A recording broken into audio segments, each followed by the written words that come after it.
Bismillah, wassalatu wassalamu ala rasulillah. Bienvenue sur cette chaîne. Nous voilà déjà à la 5e vidéo de cette série.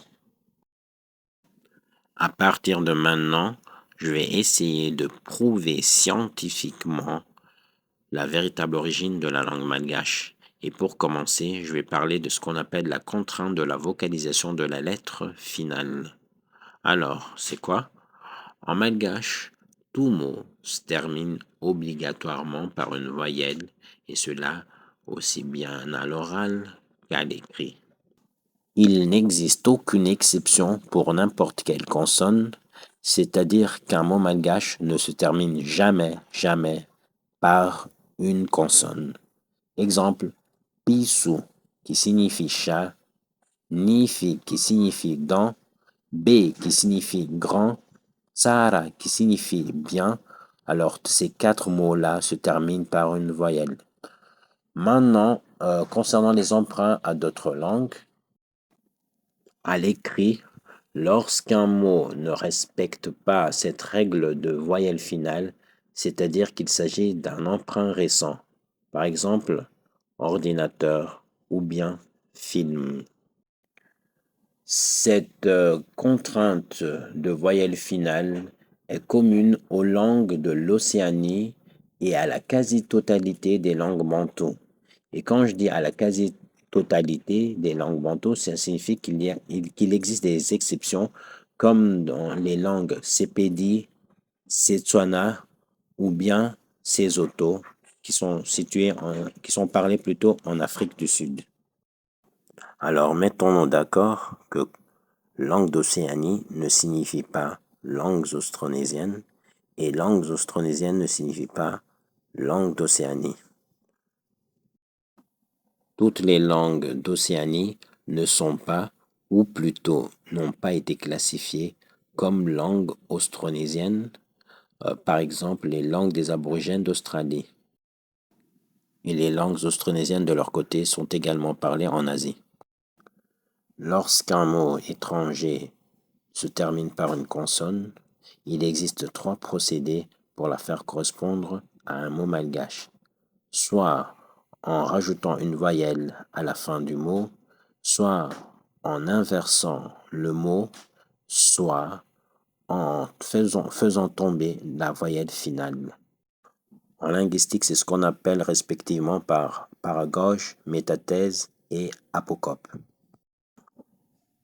Alors voici quelques exemples.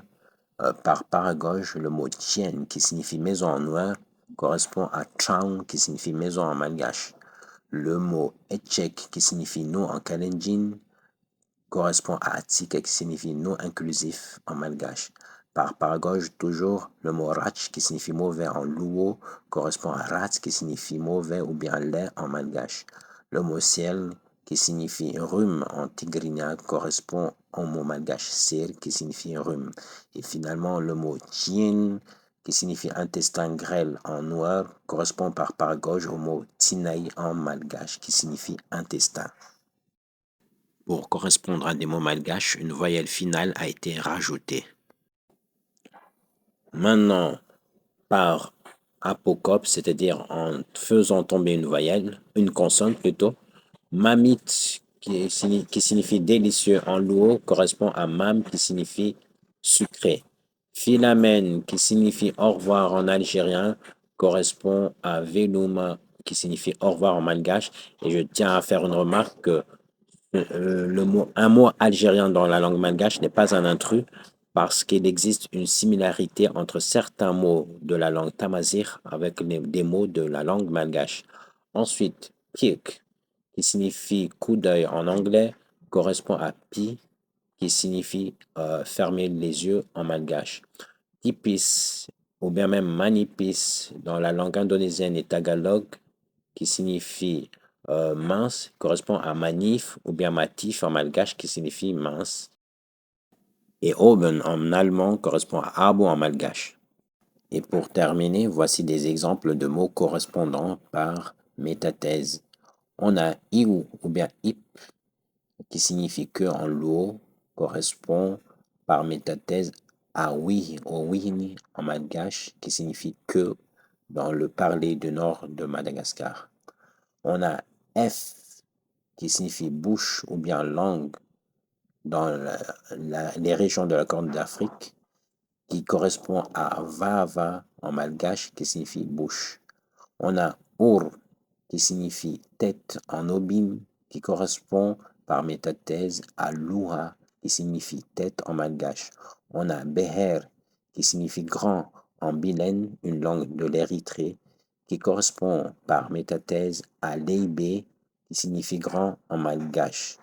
On a Runwang qui signifie matin en Nuer, qui correspond par métathèse à Mandeng qui signifie matin en malgache. En malgache, le matin, on peut dire Marena, Marandeng, Mandeng, mais le plus proche de Runwang, c'est Mandeng. Bien sûr, il existe d'autres langues dont les mots ont une similarité phonologique avec le mot Mandeng, comme par exemple en portugais quand on dit madrugada qui signifie matin, matinée, aube.